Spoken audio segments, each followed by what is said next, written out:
একটা জিনিস লক্ষ্য করেছেন, আজকের নির্বাচনকে কেন্দ্র করে সমাজটা কিন্তু আস্তে আস্তে দুটো ধর্মে ক্লিয়ারলি ভাগ হয়ে গেছে। তবে একটা প্যাটার্ন আছে, মানে শহর এবং গ্রামের মধ্যে। আমি তো সপ্তাহের প্রায় অর্ধেকটা টাইম শহরে এবং অর্ধেকটা গ্রামে কাটাই। ডিফারেন্ট একটা প্যাটার্ন আমি বুঝতে পারি। দেখুন, শহরে এখানে বেশিরভাগ লোক ফ্ল্যাটের মধ্যে সীমাবদ্ধ, বেশিরভাগ টাইম ওই স্ক্রিনে, মোবাইল স্ক্রিনে কাটে।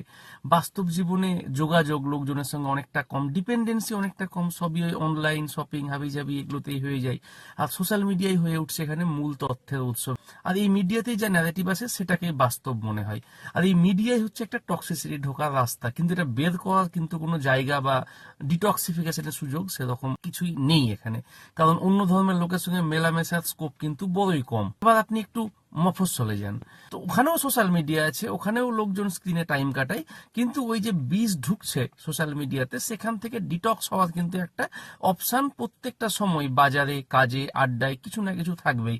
যেমন ওই হিন্দু ক্রেতার মুসলিম সহকর্মী থাকবে, তার কাস্টমার, তার দোকানের মালিক, একটা পরস্পর নির্ভর পরিবেশ তৈরি হয়। এটা প্রত্যেক দিনের বাস্তব যোগাযোগে কিন্তু একটা ন্যাচারাল ডিটক্সিফিকেশন হিসেবে কাজ করে। এবার আমি আমার একটা পার্সোনাল এক্সাম্পল দিচ্ছি। আমার বন্ধু মহল, মানে আমি তো বেসিক্যালি একটা আমার বন্ধুর মেজরিটি হচ্ছে হিন্দু কমিউনিটি থেকে বিলং করছে। বেশিরভাগ টাইম হোয়াটসঅ্যাপ বা ফেসবুকে দু চারটা কমেন্ট দেখে কিন্তু ভালোই আমাদের মধ্যেও টক্সিসিটি শুরু হয়ে যায়। তারপর আমরা ওই মাস, 3 মাস, 4 মাসে একাধবার মিলে বা ফোন কলে এই ডিটক্সিফিকেশনের কাজটা কিন্তু করে নি।